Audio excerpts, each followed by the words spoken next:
প্রিয় দর্শক, এই মুহূর্তে বাংলাদেশ অনুষ্ঠানে সবাইকে আমন্ত্রণ জানাচ্ছি। সঙ্গে আছে আমি তৌহিদুল হক। দর্শক, নির্বাচনকালীন সরকার ব্যবস্থা নিয়ে সৃষ্ট রাজনৈতিক সংকট সমাধানে সহায়তা চেয়ে শিগগির জাতিসংঘকে চিঠি দেবে বলে জানিয়েছে বিএনপি। আওয়ামী লীগের অধীনে দ্বাদশ জাতীয় সংসদ নির্বাচনে যাবে না বলে ইউরোপীয় ইউনিয়নভুক্ত ৮টি দেশের কূটনীতিকদের জানিয়েছে দলটি। আওয়ামী লীগ নেতারা বলছেন যে নির্বাচনে না এলে অস্তিত্ব সংকটে পড়বে বিএনপি। অন্যদিকে প্রধানমন্ত্রী শেখ হাসিনা বলছেন যে আগামী নির্বাচন হবে খুবই প্রতিদ্বন্দ্বিতাপূর্ণ। এদিকে শনিবার সারা দেশের জেলা ও মহানগরে অবস্থান কর্মসূচির মাধ্যমে যুগপৎ আন্দোলনে থাকা সমমনা দল ও জোটকে সঙ্গে নিয়ে বড় শোডাউনের প্রস্তুতি নিয়েছে বিএনপি। এমন প্রেক্ষাপটে দর্শক, আজ আমাদের আলোচনার বিষয় অভিযোগের সমাধান হবে কি। এ বিষয়ে আলোচনা করার জন্য আরটিভি স্টুডিওতে উপস্থিত আছেন আওয়ামী লীগ নেতা মনিরুজ্জামান মনির এবং সাবেক ছাত্র নেতা মোশাররফ আহমেদ ঠাকুর। আপনাদের দুজনকে অনুষ্ঠানে স্বাগত জানাচ্ছি। দর্শক, অনুষ্ঠানে আপনার মতামত জানাতে কিংবা প্রশ্ন করতে ফোন করুন স্ক্রলে দেখানো নাম্বারে। অনুষ্ঠানটি একযোগে সম্প্রচার হচ্ছে ফেসবুক এবং ইউটিউবে। যাচ্ছে মূল আলোচনায়। মোশাররফ আহমেদ ঠাকুর, শুরুতে আপনার কাছে আসতে চাই যে আসলে এর আগেও জাতিসংঘ বা আমাদের ইউরোপীয় ইউনিয়নভুক্ত বা অন্য দেশ অভিযোগের জায়গাটি যেটি আছে সেটি নিয়েও পরস্পর দোষারোপের জায়গাটি আছে। আপনারা অভিযোগ করেন আওয়ামী লীগকে, আওয়ামী লীগ অভিযোগ করে আপনাদের। কিন্তু আগামী নির্বাচন অর্থাৎ দ্বাদশ জাতীয় সংসদ নির্বাচনকে কেন্দ্র করে সরকার বলছে কোনো সংকট নেই, সংবিধানের মাধ্যমে মধ্য দিয়ে নির্বাচনটি হবে। আপনারা সেক্ষেত্রে দ্বিমত আছে আপনাদের। কিন্তু এই ব্যবস্থাটি দেশের মধ্যে আলোচনায় আপনাদের আগ্রহ কম কিনা, নাকি জাতিসংঘই আপনারা মনে করেন তারা সমাধান করে দিতে পারবে?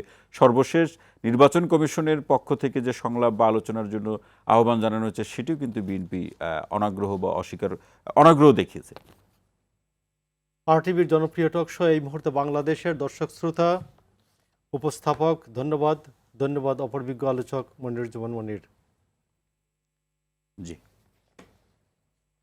আপনার যে আলোচনাটা বিষয়বস্তু আসছে, অভিযোগে সমাধান হবে কি, আমি এই রিপোর্টটা একমাত্র একটা বাংলাদেশের একটা পেপারে আসছে, সেটার নাম হচ্ছে দৈনিক সমকাল। দৈনিক সমকালে যে চিঠির একটা বিষয়বস্তু নিয়ে তারা রিপোর্ট করেছেন, সেখানে বলেছে নির্দলীয় নিরপেক্ষ সরকারের দাবি করা হবে। তারপর সরকারের যে অপারেশন, রিপ্রেশন, নির্যাতন, নিষ্পেষণ আছে, এটা নিয়ে বলা হবে। এবং এই সরকারের অধীনে যে একটি নিরপেক্ষ নির্বাচন হতে পারে না তার যৌক্তিকতা তুলে ধরা হবে। এই বিষয়বস্তুগুলি আবার দেখবেন, এই রিপোর্টার যখন আমির খসরু মাহমুদ চৌধুরীকে জিজ্ঞেস করেছেন যে এই বিষয়বস্তু সম্বন্ধে, এটা সম্বন্ধে জানা গেছে, আমরা বিভিন্ন সূত্রে জানতে পেরেছে, আপনার মন্তব্যকে, তিনি বিষয়টি সম্বন্ধে এড়িয়ে গেছেন। হুবহু রিপোর্টের ভাষ্যটা এটাই।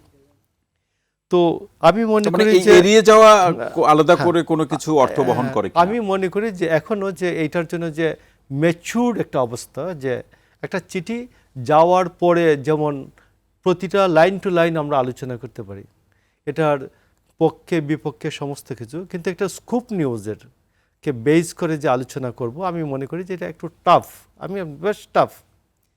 এবং এইটা আমি আপনাকে বলতেছি যে এই জন্য, তবে আমি মনে করি যে যদি এখানে মোশাররফ ঠাকুর, আমি একটু যোগ করি, আপনার কাছ থেকে শুনবো যে সেটি হচ্ছে আমির খসরু মাহমুদ, তার প্রতি সম্মান রেখেই বলছি, তিনি কিন্তু একটা কৌশলী উত্তর দিয়েছেন, সেটা আপনি নিজেও বুঝতে পারছেন, এবং চিঠিতে কি কি বিষয় থাকবে সেই ব্যাপারগুলোও কিন্তু আসলে সমকালের রিপোর্ট বা অন্যান্য গণমাধ্যমে কিন্তু সেটি প্রকাশ পেয়েছে। আমার বিষয়টি হলো, নিশ্চয়ই আপনার দলের মধ্যে সেই আলোচনাটি এবং তার প্রস্তুতির পর্ব চলছে, সেটি থাকতেই পারে আমাদের দেশের রাজনীতির প্রেক্ষাপটে, কিন্তু জাতিসংঘ এসে এখানে আসলে কি ভূমিকা নিতে পারবে, আপনারা যে বিষয়গুলো জাতিসংঘকে জানাতে চান? আমি এখনো তো বলতে পারি না জাতিসংঘকে জানাতে চাই, এটা তো বলতে পারি না আমি এখনো। তবে আমি আপনাকে বলতে পারি যে বিষয়টি নিয়ে খুব ইতিমধ্যে প্রকাশিত যে বিষয়টা, সেটি হচ্ছে নির্বাচন কমিশনের যে বিষয়টা, এইটা নিয়ে বরঞ্চ আলোচনাটা স্পষ্ট করা যেতে পারে। নির্বাচন কমিশনের সাথে আলোচনাটা কিভাবে, কেন বিএনপি যেতে চাইলো না, এটা তো একটা বিষয়। আপনি আরেকটা বলেছেন যে দেশের ভিতরে থেকে বাইরে কেন আমরা আলোচনা করতে চাচ্ছি, যে দেশের ভিতরে সমস্যা কি। দেশের ভিতরে আমি আপনাকে বলি, দেশের ভিতরে আলোচনার জন্য যে বাংলাদেশে, সব দেশেই, বাংলাদেশ, ইন্ডিয়া, এই সমস্ত জায়গায় যে জায়গাটি থাকে আলোচনার, সেই জায়গাটির নাম হচ্ছে রাষ্ট্রপতি। রাষ্ট্রপতির কাছে সবাই দুঃখের কথা বলেন, রাষ্ট্রপতির ক্ষমতা সীমিত হলেও তারপরেও রাষ্ট্রপতির কাছে সেখানে যায় তো সবাই। আপনাদের আস্থা নেই। শোনেন, আপনি যখন একজন ব্যক্তিকে আস্থা নাই না, 2016 সালে আমাদের এই রাষ্ট্রপতি, বর্তমান রাষ্ট্রপতি আব্দুল হামিদের কাছে যখন বিএনপি গেল এবং একটা বিশাল ফর্দ ধরিয়ে দিল যে এই প্রস্তাবনা, উনি বললেন যে আপনারা তো জানেন যে আমার কোনো ক্ষমতা নাই, আমার এই বিষয়ে কোনো এখতিয়ার নেই, আপনার এখতিয়ার এত সীমিত, রাষ্ট্রপতির এই অপারগতা। আপনার মনে আছে যে আর সংবিধানের মধ্যে না থাকলে হ্যাঁ, মহামান্য রাষ্ট্রপতির কিছু করার আছে? গেল এক। 2 নম্বর হচ্ছে যে 2 নম্বর হচ্ছে যে কমিউনিস্ট পার্টি 47 দফা নির্বাচনের একটি সুপারিশমালা দিয়েছিল, তার একটিও বাস্তবায়িত হয়নি। 48-এর 3 অনুযায়ী রাষ্ট্রপতি 2টি জায়গায় তার হাত পা খোলা আছে একটু, সেটা হচ্ছে প্রধান বিচারপতি নিয়োগের ক্ষেত্রে আর প্রধানমন্ত্রী নিয়োগের ক্ষেত্রে। আর বাকি যত কাজ আছে সমস্ত কাজ রাষ্ট্রপতি ইয়াকে নিয়ে দিবেন, প্রধানমন্ত্রীর অনুমতি, প্রধানমন্ত্রীর যে সুপারিশ সেই অনুযায়ী তিনি কাজ করবেন। আপনি আসেন নির্বাচন কমিশনের যে আমাদের বাংলাদেশ নির্বাচন কমিশনের যে অবস্থাটা, সেটা হচ্ছে সংবিধানের 118 থেকে 126 পর্যন্ত অনুচ্ছেদগুলিতে আলোচিত হচ্ছে। না, আপনারা আলোচনায় যেতে চাচ্ছেন না কেন মোশাররফ আহমেদ আমি ঠাকুর ভাই? একটু বলি সেই এই জায়গা যে থেকে যেতে শুনতে ঘোড়ার চাই। আগে এবং গাড়ি, আওয়ামী লীগের কিন্তু অভিযোগ হলো আপনারা কূটনৈতিক পাড়ায় ধর্ণা দিচ্ছেন, না, মানে তাদের অভিযোগ ঘোড়ার সেটা আগে তো আমি আপনাকে বলছি, ঘোড়ার আগে তো গাড়ি জুড়ে দিয়ে লাভ নাই। সেটা হচ্ছে নির্বাচন কমিশনের যে এখতিয়ারটা দেখবেন আপনি, 126 অনুচ্ছেদে আছে যে নির্বাচন কমিশনের দায়িত্ব পালনে সহায়তা নির্বাহী বিভাগের কর্তব্য। তো নির্বাহী বিভাগ যদি এই কর্তব্য পালন না করে, নির্বাচন কমিশন ঢাল নাই তলোয়ার নাই, একজন নিধিরাম সর্দার। তো এই জন্য আমরা বলছি যে নির্বাহী বিভাগের যে যারা সহায়তা করবেন, যাদের উপর নির্বাচন কমিশনের হাত পা নাক মুখ চোখ সব কিছু নির্ভর করে। তো নির্বাচন কমিশন হচ্ছে একটি বডি যার হাত নাই পা নাই চোখ নাই নাক নাই মুখ নাই, কিছুই নাই, একটা বডি আছে। তো সেইখানে তার এই হাত পা সম্পর্কে যে বিষয়ের বস্তুটা আছে 126 অনুচ্ছেদ অনুযায়ী, সেইটার আগে সমাধান আমরা চাচ্ছি। নির্বাচনকালীন একটি সেটা এই বর্তমান নির্বাচন কমিশন কিন্তু একটা আইনের মধ্যে দিয়ে কিন্তু গঠন করা হয়েছে, সেখানেও হয়তো আপনারা আস্থা খুঁজে পাচ্ছেন এর না। মধ্যে আমি মানে একটু বলছি, মোশাররফ আহমেদ ঠাকুর ভাই, এই যেভাবেই গঠিত হোক না কেন, শুনবো আপনার কাছ থেকে, তার আগে নির্বাচন কমিশনের একটু শুনে আসি আমরা এখতিয়ারটা এই জায়গায়, এই বিষয়টা নিয়ে আরো শুনবো আপনার কাছ থেকে। মোশাররফ ভাই, মনিরুজ্জামান মনির ভাই, আসতে চাই যে আপনাদের আওয়ামী লীগের পক্ষ থেকে যে অভিযোগ যে আসলে বিএনপি কূটনৈতিক পাড়ায় ধর্ণা দিচ্ছে কিংবা জাতিসংঘকে চিঠি লিখবে, সেই যে আলোচনাটি বা অন্যান্য ইউরোপিয়ান ইউনিয়ন ভুক্ত 8টি দেশের কাছে তারা বলেছে তারা এই সরকারের অধীনে বা বর্তমান প্রক্রিয়ায় তারা নির্বাচনে যাবে না। আমার প্রশ্নটি হলো যে এই বিএনপি যে পথে হাঁটছে সেখান থেকে কোনো ফলাফল নিয়ে আসতে পারবে কিনা? জি, ধন্যবাদ আপনাকে। এবং আমি কথা বলার শুরুতে, আজকে 31শে মার্চ, স্বাধীনতার মাস। বাঙালি জাতির বিশুদ্ধ নাম জাতির পিতা বঙ্গবন্ধু শেখ মুজিব, 30 লাখ শহীদ এবং 2 লাখ মা বোন এবং সর্বোপরি বাংলাদেশের সকল মুক্তিযোদ্ধাদের প্রতি বিনম্র শ্রদ্ধা। আজকের আলোচক এবং আপনি সহ সকলকে বাংলাদেশ আওয়ামী লীগের পক্ষ থেকে শুভেচ্ছা। দেখুন, আমরা বাংলাদেশের রাজনীতিতে বিগত দিনগুলোতে যদি আমরা পর্যালোচনা করি বা আমরা যদি একটু নিকট অতীতের দিকে তাকাই, তাহলে আমরা বিভিন্ন সময় বিএনপির রাজনৈতিক যদি অবস্থান যদি আমরা বিচার করি, বিশ্লেষণ করি, তাহলে দেখব বিদেশ নির্ভরতার একটি মানসিকতা বিএনপির চিরাচরিত একটি বিষয়। সেটা কীরকম? আপনি যদি দেখেন, আমাদের বাংলাদেশের অভ্যন্তরীণ রাজনীতির ক্ষেত্রে নির্বাচন কমিশন গঠন প্রক্রিয়া নিয়ে বাংলাদেশের আপনি যে কথাটা বলছিলেন সেখান থেকে আপনি চলে গেলেন। নির্বাচন কমিশন নিয়েই যদি আমরা কথা বলি, বিগত দিনগুলোর চেয়ে, যে কোনো সময়ের চেয়ে বর্তমান নির্বাচন কমিশন একটি গণতান্ত্রিক প্রক্রিয়ার মধ্যে থেকেই নির্বাচন কমিশন গঠিত হয়েছে। সে নির্বাচন, মোশাররফ ভাই তো বলছে শুধু বডি আছে, অন্য কোনো ওটা উনি বলতে পারেন, এই কারণে বলতে পারেন। আমরা যদি দেখি, এর আগে নির্বাচন কমিশন গাইবান্ধা, যদি আমি একটি মানে ওনারা এই নতুন নির্বাচন কমিশনের, প্রধান নির্বাচন কমিশনের নেতৃত্বে যে নতুন নির্বাচন কমিশন গঠিত হলো, তা সেটাই যদি আপনি গাইবান্ধার দিকে তাকান, তাহলে সেখান থেকেই আমাদের একটা শিক্ষণীয় বিষয় আছে। যে প্রথম তাদের একটা অভিযোগ বা টেলিভিশন ক্যামেরা ওনারা বসে এখান থেকে দেখছেন, সেই প্রেক্ষাপটে কিন্তু নির্বাচনটা পর্যন্ত স্থগিত করে দিয়েছে এবং 134 জন মানুষকে বিচারের আওতায় নিয়ে এসেছে এবং পরবর্তীতে সেই নির্বাচনটা কিন্তু একটি অবাধ ও নিরপেক্ষ সুষ্ঠু নির্বাচন হয়েছে এবং সেই অবাধ ও সুষ্ঠু নির্বাচনের মধ্যেও কিন্তু বাংলাদেশ আওয়ামী লীগের প্রার্থী বিজয়ী হয়েছে। কিন্তু তার মানে সেই প্রক্রিয়াকেও তো বিএনপি বলছে লোক দেখানো। এটা হলো বিএনপির মানসিক অবস্থান। কি কারণে আমি বলি, দেখুন আজকের জাতিসংঘে বিএনপি চিঠি দেবে বা আলোচনা করবে শুধু তাই তো নয়। বাংলাদেশে 2009 সালে বঙ্গবন্ধু কন্যা রাষ্ট্রনায়ক শেখ হাসিনা দ্বিতীয়বারের মতন যখন বাংলাদেশের মানুষের সেবা করার সুযোগ পেলেন, তখন আমরা দেখেছি এখন দুর্নীতিদায় দণ্ডিত বেগম জিয়া, বিএনপির সাবেক চেয়ারপারসন বেগম খালেদা জিয়া কিন্তু আপনার ওয়াশিংটন পোস্টে একটি নিবন্ধন লিখেছে বাংলাদেশে যাতে আইএসপি সুবিধা না দেয়, অর্থাৎ গার্মেন্টস ব্যবসায়ীরা যে সুবিধাটা পায় সেই সুবিধা থেকে বাংলাদেশকে যেন বঞ্চিত করা হয়। তার মানে বিএনপির নিজস্ব রাজনীতির স্বার্থে বা তার ক্ষমতায় যেতে হবে, এ কারণে এখানে কোনো খারাপ কাজ নাই, সেটা সে করতে পারে no ওয়ার্ল্ড ব্যাংক যখন পদ্মা সেতু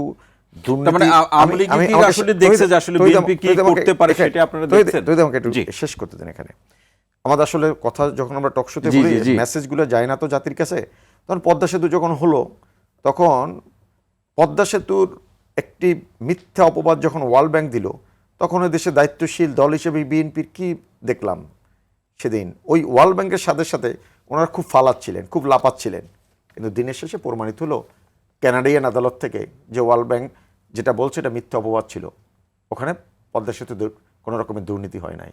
এই দেশের মানুষ আমরা জানি তো, একজন সাবেক প্রধানমন্ত্রী সে বলছে এই পদ্মা সেতু দিয়ে যাবেন না, এটা ভেঙে পড়বে, এই পদ্মা সেতু করতে পারবে না। এই কারণে বললাম যে ওয়াশিংটন পোস্ট সহ আমরা যদি নিকট অতীতের দিকে তাকাই, মনে করে হিলারি ক্লিন্টন ক্ষমতা আসবে, আওয়ামী লীগের সাথে বা বঙ্গবন্ধু কন্যা শেখ হাসিনার সাথে হিলারি ক্লিন্টনের সম্পর্ক ভালো না, ওনাদেরকে ক্ষমতায় বসিয়ে দেবে। ভারতে বিজেপি যখন ক্ষমতা আসে, মনে করে নরেন্দ্র মোদী ক্ষমতা এসছে, ওনাদেরকে ক্ষমতায় বসিয়ে দেবে। বিএনপির নেতারা, স্থায়ী কমিটির সদস্য, ভাইস প্রেসিডেন্ট জনাব শাহজাহান উমর সাহেব রাজাপুরে মিষ্টি পর্যন্ত বিতরণ করেছিল নরেন্দ্র মোদী ক্ষমতা আসার কারণে। এটা লাভ হয়েছে, অন ডকুমেন্ট লাভ হয়নি, বিকজ দিনের শেষে বাংলাদেশ একটি মহান মুক্তিযুদ্ধের মধ্যে থেকে বেড়ে ওঠা দেশ, আমার স্বাধীনতা, আমার সার্বভৌমত্ব এবং এখানকার মানুষের যে রুচিবোধ, গণতান্ত্রিক আকাঙ্ক্ষা, এগুলোকে কনফিডেন্সে নিয়ে বিএনপির রাজনীতি করা উচিত। এই জায়গায় বিএনপির একটি সংকট আছে, বড় মাপের সংকট আছে। আপনি দেখবেন সেই সংকটটি কি বোঝার সংকট না নেতৃত্বের সংকট? নেতৃত্বের সংকট এবং বোঝার সংকট দুটোই। নেতৃত্বের সংকট কোন জায়গাটা আপনি দেখেন না কেন, যে নেতৃত্ব বাংলাদেশে যখন বিদ্যুৎ ব্যবস্থা, একটা টেলিভিশন আপনাদের নিচে যখন সাক্ষাৎকার দিয়েছিল, তখন বিদ্যুৎ ব্যবস্থার সংকট নিয়ে কিভাবে সমাধান হবে সেটা বলতে পারে না, তখন বলছিল মার্কেট বন্ধ রাখতে হবে, বাসাবাড়িতে একই সাথে সব জায়গায় বিদ্যুৎ দেওয়া যাবে না। সেই নেতৃত্ব আজকে বিএনপিকে পরিচালিত করছে। জি, আমি শেষ টানছি এভাবে, আমি বিএনপি নেতৃত্বের কাছে আবেদন করব, নির্বাচন কমিশন আপনাদের সাথে বসতে চাচ্ছে, আপনি রাজনৈতিক দল হিসেবে নির্বাচন কমিশন বা নির্বাচন কমিশনের অন্যান্য নেতৃবৃন্দ বা কর্মকর্তারা কি বলে, তাদের সাথে যে ডায়ালগ, সেই আলোচনায় ওনাদের কেন যেতে হবে? ওনারা যে অভিযোগটা, আমি বারবার বলি, আপনাকে যদি তহিদ প্রতিনিয়ত আমি নেগেটিভভাবে উপস্থাপন করি, আপনার সাথে আমার সম্পর্ক উন্নয়ন ঘটবে না। আমরা একটা প্রতিষ্ঠানকে যদি গড়ে উঠতে চাই, তাকে সাহায্য করতে হবে। রাজনৈতিক দল হিসেবে বিএনপির ওই প্রতিষ্ঠানটা যেন দাঁড়াতে পারে, তার জন্য সহযোগিতা শুধুমাত্র অভিযোগ দিয়ে এখান থেকে আপনার সুশীল মানে সুচিন্তিত মতামত ছাড়া একটি প্রতিষ্ঠান দাঁড়াতে পারে না। মনিরুজ্জামান মনির, অসংখ্য ধন্যবাদ। মোশাররফ ঠাকুর, আসতে চাই যে আসলে যখন মনির ভাই যেটি বলছেন যে বিএনপি নিজেই সংকটের মধ্যে রয়েছে, তারা যে অভিযোগগুলো দিচ্ছে সেই অভিযোগগুলোর ভবিষ্যৎই বা কী হবে? অভিযুক্ত বিষয়টা হচ্ছে যে নির্বাচন কমিশন, আমি একটু বলতেছি যে ওনার শেষ কথাটাই বলি, নির্বাচন কমিশনকে 4টি মাত্র রাজনৈতিক দল যারা গেলেন নির্বাচন কমিশনের সাথে গত জুলাই মাসের 17 তারিখ থেকে 31 তারিখ পর্যন্ত আলোচনায়, বিএনপির জন্য আলোচনার তারিখ ছিল 20 তারিখ জুলাই মাসের, আমার মনে হয় আমি ভুল করি নাই। তো যারা গেলেন তারা যে সুপারিশমালা দিলেন, তার মধ্যে 4টি দল, আওয়ামী লীগ সহ মাত্র 4টি দল ইভিএমকে সাপোর্ট করেছে, আর বাকি সবাই ইভিএমের বিরুদ্ধে বলেছে, এমনকি জাতীয় পার্টি ইভিএমের বিরুদ্ধে বলেছে। ইলেকশন কমিশন তার সমাপনী বক্তব্যে বলল যে অধিকাংশ রাজনৈতিক দল ইভিএম চেয়েছে। নির্বাচন কমিশন মিথ্যা কথা বলেছে, মিথ্যা কথা বলেছে। 1 নাম্বার 2, আপনি গাইবান্ধার উপনির্বাচন নিয়ে আমার ভাই মনির খুব ভালো বলেছেন গাইবান্ধার উপনির্বাচন তৌহিদ দেখেন, নির্বাচন কমিশনের আইনটা, আমি এত ডিটেলসে যেতে চাইছিলাম না। নির্বাচন কমিশনের আইনটা হচ্ছে স্থগিত অথবা বাতিল। তারা বলেন 51টি কেন্দ্রে অনিয়ম তারা দেখতে পেয়েছেন। যদি স্থগিত হয়ে থাকে 51টি কেন্দ্রে নতুন নির্বাচন হবে। আর যদি 145টি কেন্দ্রে এই অনিয়মের অভিযোগ বাতিল করেন তাহলে নতুন শিডিউল হবে। সে স্থগিত করতে পারে নাই, নতুন শিডিউলও ঘোষণা করে নাই, আবার সবগুলো কেন্দ্রে নির্বাচন করেছে। না, গাইবান্ধা নির্বাচন কমিশন উপনির্বাচনের কে সামনে রেখে নির্বাচন কমিশনের পক্ষ থেকে যে ভূমিকা, সেই জায়গায় আপনি কোনো ব্যত্যয় না দেখেন? না, নির্বাচন কমিশন তার নিজের যে আইন আছে, তার নিজের আইনের উপর সে দাঁড়িয়ে থাকতে পারে নাই। আপনি খেয়াল করেন, সে যদি বাতিল হয়, সব কেন্দ্রে নির্বাচন করতে গেলে বাতিল করতে হবে। বাতিল হলে সে একটি নতুন শিডিউল করতে হবে। নতুন শিডিউল সে ঘোষণা করে নাই। সে 155টি কেন্দ্রে নির্বাচন 45টি কেন্দ্রে নির্বাচন অনুষ্ঠান করেছে। নাম্বার 3 আসেন, গত 4 মাসে এই গাইবান্ধার যে 51টি নির্বাচনী 51টি কেন্দ্রে যে বললেন যে অনিয়ম দেখতে পেয়েছেন, এই 91টি কেন্দ্রের সবাই বলেছে যে নির্বাচন সুষ্ঠু হচ্ছে। 91টি কেন্দ্রের সম্বন্ধে আজ পর্যন্ত একটা লোক বিচারের আওতায় আসা তো দূরের কথা, একটা লোকের নামে শোকজ হয় নাই। কিন্তু আমরা তো জানি যে অনেকেই হ্যাঁ, সাজার বদলানো হয় না। কিছুই হয় নাই। আমি আপনি অন রেকর্ড বলতেছি, এদের একজনের কিছু হয় নাই। নির্বাচন কমিশনের সাথে গাইবান্ধার এসপি বলেছেন, মানে এটাকে আপনি মোশাররফ ভাই, আপনি কি জেনে শুনে বলছেন কিনা? আমি আপনাকে বলছি, জেনে শুনে বলছি। আমি এসপি, ডিসি, নির্বাচন কমিশনের রিটার্নিং অফিসার এবং নির্বাচন কমিশনের আওতাভুক্ত যে এসপি, তারা দুইজন বলেছেন, অন রেকর্ড টেলিভিশনে বলেছেন, আমি এসপিকে নিয়ে, এসপি বলেছেন, আমি ডিসিকে নিয়ে ঘুরেছি সমস্ত কেন্দ্রে কেন্দ্রে, নির্বাচনে কোনো অনিয়ম ছিল না। তাইলে আমার কথাটা হচ্ছে যে আপনি যদি যে বলেন যে এটা ভুল হয়েছে, নির্বাচন কেন্দ্রে অনিয়ম হয়েছে, আর এসপি এবং ডিসি যদি বলেন যে অনিয়ম হয় নাই, তাহলে আপনি এরই প্রেক্ষাপটে আপনাদের এই যে অভিযোগ, দেশে বিদেশে অভিযোগ, সেটি কি এই প্রেক্ষাপটে এবং আগামী নির্বাচনকে কেন্দ্র করে যে আপনাদের যে নিজস্ব মতামত যে নির্দলীয় তত্ত্বাবধায়ক সরকার ব্যতীত আপনারা নির্বাচনে যাবেন না, কিন্তু ব্যাপারটি হচ্ছে যে এটি তো আপনারা বলছেন আন্দোলন করে এই দাবি আদায় করতে হবে, সেটি কি সম্ভব হবে? একটা কথা শুনেন, আমি আপনি বলছি যে প্রধানমন্ত্রী শেখ হাসিনা, মাননীয় প্রধানমন্ত্রী, উনি বলে দিয়েছেন যে এই বিষয়ে কোনো আলাপ আলোচনা হবে না। জি, উনি প্রধানমন্ত্রী যখন নির্বাচন আলোচনার দরজা বন্ধ করে দেন, তার নেক্সট টু দ্য ম্যান মহাসচিব, আওয়ামী লীগের সাধারণ সম্পাদক, তিনি যখন ইয়ার থেকে বেরিয়ে, এই আমেরিকান অ্যাম্বাসেডারের বাড়ি থেকে বেরিয়ে বলেন যে আমি বলে দিয়ে আসছি, তবে আমি ওবায়দুল কাদেরের বক্তব্যকে আমি এখনো পজিটিভ হিসাবে দেখতে চাই, যে উনি যেহেতু বলেছেন যে আমি বলে দিয়েছি তত্ত্বাবধায়ক সরকার আমরা মানি না, তো মানি না না বলতে বলতে একসময় মানি, এইটাই গভর্নমেন্ট। ঠাকুর, শুনবো আলোচনা। একজন দর্শক আছেন, প্রিয় দর্শক, কে আছেন পরিচয় দিয়ে প্রশ্ন করুন। জি, প্রিয় দর্শক বলুন, আমরা শুনছি আপনাকে। আসসালামু আলাইকুম। জি, ওয়ালাইকুম আসসালাম, আপনাকে অনুষ্ঠানে স্বাগত জানাচ্ছি, বলুন। ভাই, আমার নাম আদম মালেক, আমার বাড়ি লক্ষ্মীপুর। জি ভাই, আমি এই যে আওয়ামী লীগ নেতা মনির ভাই, ওনার কাছে আমার একটা প্রশ্ন ছিল।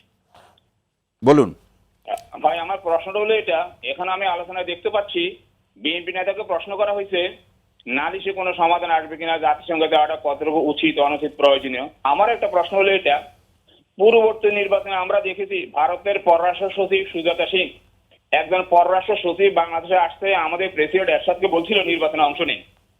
তাহলে একজন পররাষ্ট্র সচিব, ইন্ডিয়ান পররাষ্ট্র সচিব বাংলাদেশে এসে বাংলাদেশের রাজনীতি এই ধরনের সরাসরি হস্তক্ষেপ।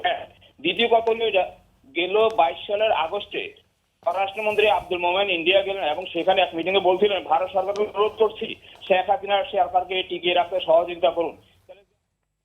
জি দর্শক, যে প্রশ্নটি আপনি রাখলেন সেটা আমরা বুঝতে পেরেছি। এই বিষয়টি নিয়ে আলোচনা আমরা মনিরুজ্জামান মনির ভাইয়ের কাছ থেকে শুনবো, তবে বিরতির পর। প্রিয় দর্শক, আপনারা দেখছেন এই মুহূর্তে বাংলাদেশ অনুষ্ঠান, নিচ্ছে ছোট্ট বিরতি, ফিরছে একটু পরেই।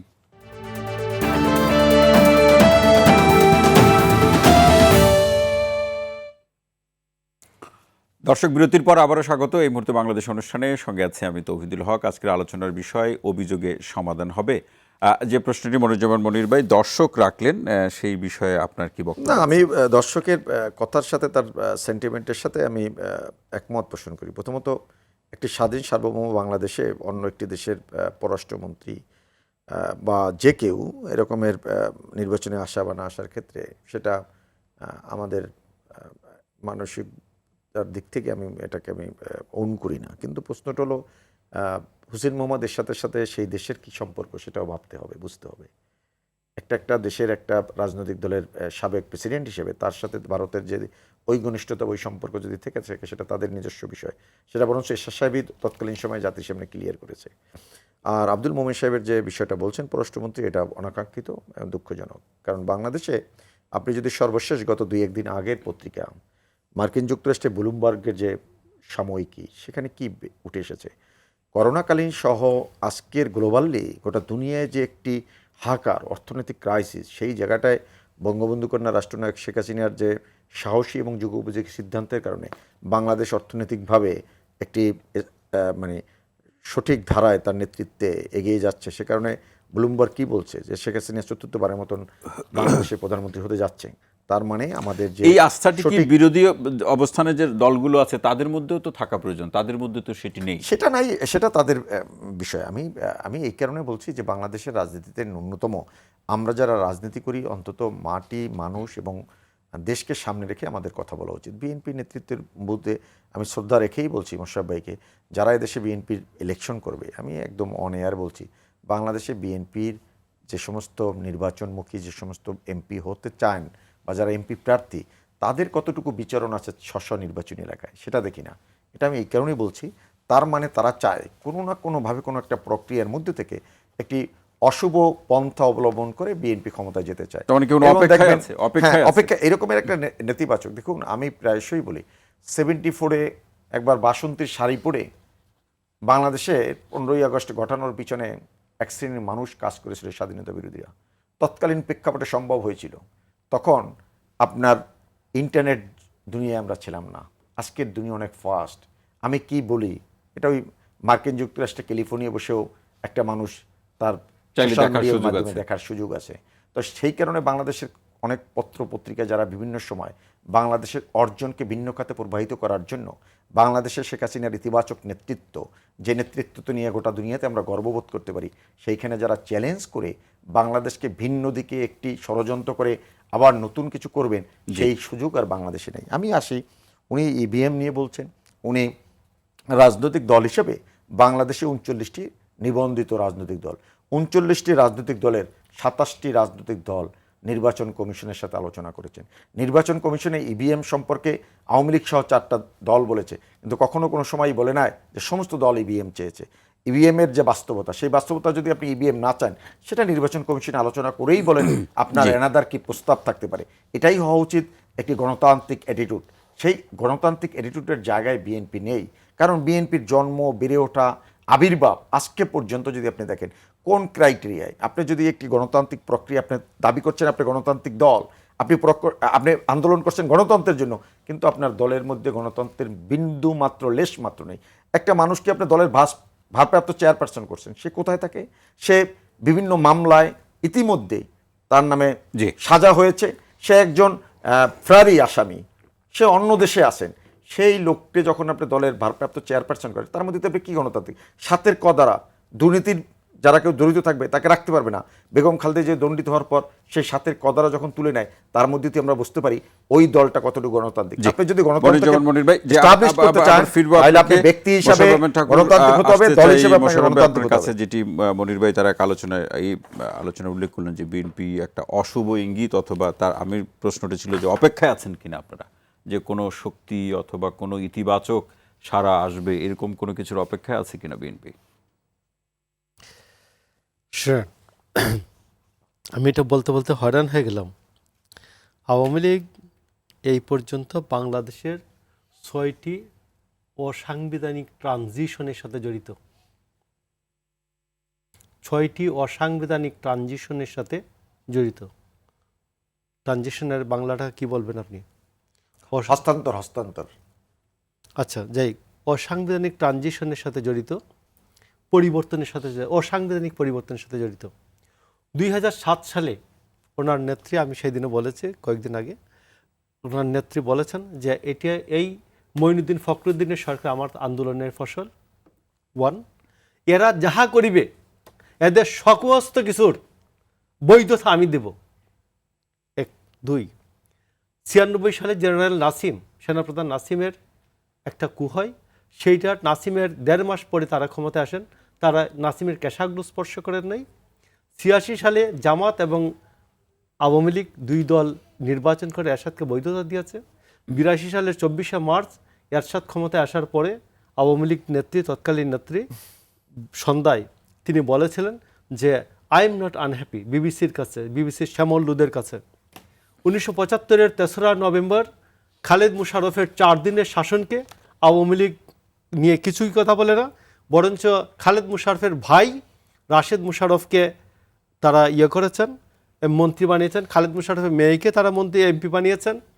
এবং এই খালেদ মুশারফ 15ই আগস্টের দিন সকালবেলা খালেদ এই ফারুক রশিদের ট্যাঙ্কে যে গুলা ছিল না, সিজিএস হিসাবে ট্যাঙ্কে গুলা সরবরাহ করে এই খালেদ মুশারফ। জি, এখন One, এই যে number three, এই প্রেক্ষাপটগুলোতে আসলে কি আপনারা আগামী নির্বাচন 6 নম্বরে আসেন যে আওয়ামী লীগের এই নির্মম 15ই আগস্টের হত্যাকাণ্ডের পরে খন্দকার মুশতাকের নেতৃত্বে যে ক্যাবিনেট হয়েছিল, সেই ক্যাবিনেটের 2 জন ছাড়া সকলেই আওয়ামী লীগের শেখ মুজিবুর রহমানের ক্যাবিনেটের মন্ত্রী ছিলেন। এমনকি 79 সালে অপোজিশনের নেতা যিনি হয়েছিলেন আসাদুজ্জামান খান, তিনিও খন্দকার মুশতাকের মন্ত্রী। মনির ভাই তো বলছেন, মোশাররফ ভাই, মনির ভাই তো বলছেন এখন আমি বিএনপির একটু বেড়ে বলছি। ওঠাটাই অগণতান্ত্রিক। বিএনপির বেড়ে ওঠা অগণতান্ত্রিক।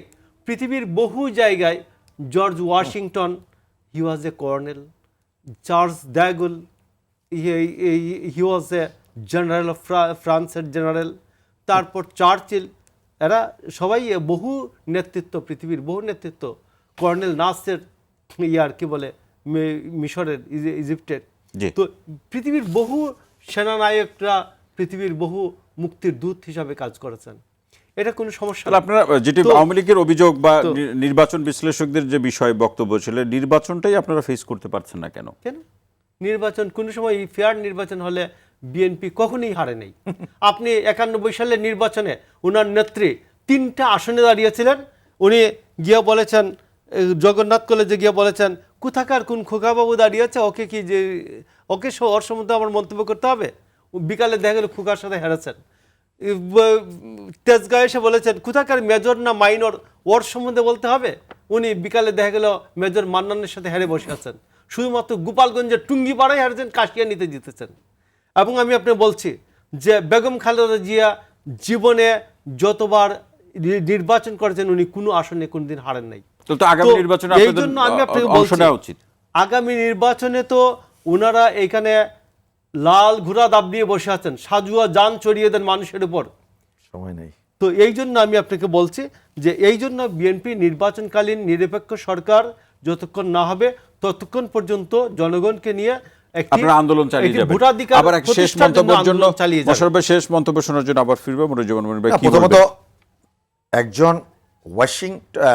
জর্জ ওয়াশিংটনের ক্ষমতায় আসা, একটি দেশের রাষ্ট্রপতি হওয়া, জেনারেল জিয়া বাংলাদেশের একটি হত্যাকাণ্ডের মাস্টারমাইন্ড হিসেবে কাজ করে খুনিদেরকে প্রতিষ্ঠা করার মধ্য থেকে একজন ওয়াশিংটন কর্নেল ছিলেন, তার সাথে খুনি জিয়াউর রহমানের যে সম্পর্কটা, তার মধ্য থেকে আমাদের বুঝতে হবে যে মনস্তাত্ত্বিকভাবে আমরা খুন এবং খুনের পক্ষে।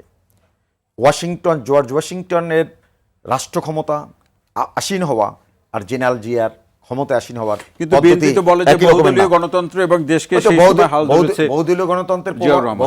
তথাকথিত বহুদলীয় গণতন্ত্রের প্রবক্তা তো জিয়াউর রহমানই। যদি আপনি জামাত ইসলামী, নিজাম ইসলাম, মুসলিম লীগ, রাজাকার, আলবদর, আলসামস, শাহ আজিজদের মতন লোকদেরকে যখন প্রধানমন্ত্রী করেন তখন তো বহুদলীয় গণতন্ত্রের প্রবক্তা তো জিয়াউর রহমানই। এই তথাকথিত বহুদলীয় গণতন্ত্রের প্রবক্তা যদি না হতো তাহলে আপনার গোলাম আজমরে বাংলাদেশে কীভাবে নাগরিকত্ব দিল? আসুন, বাংলাদেশে কোনো অসাংবিধানিক কর্মকাণ্ডের সাথে বাংলাদেশে আওয়ামী লীগ জড়িত নয়।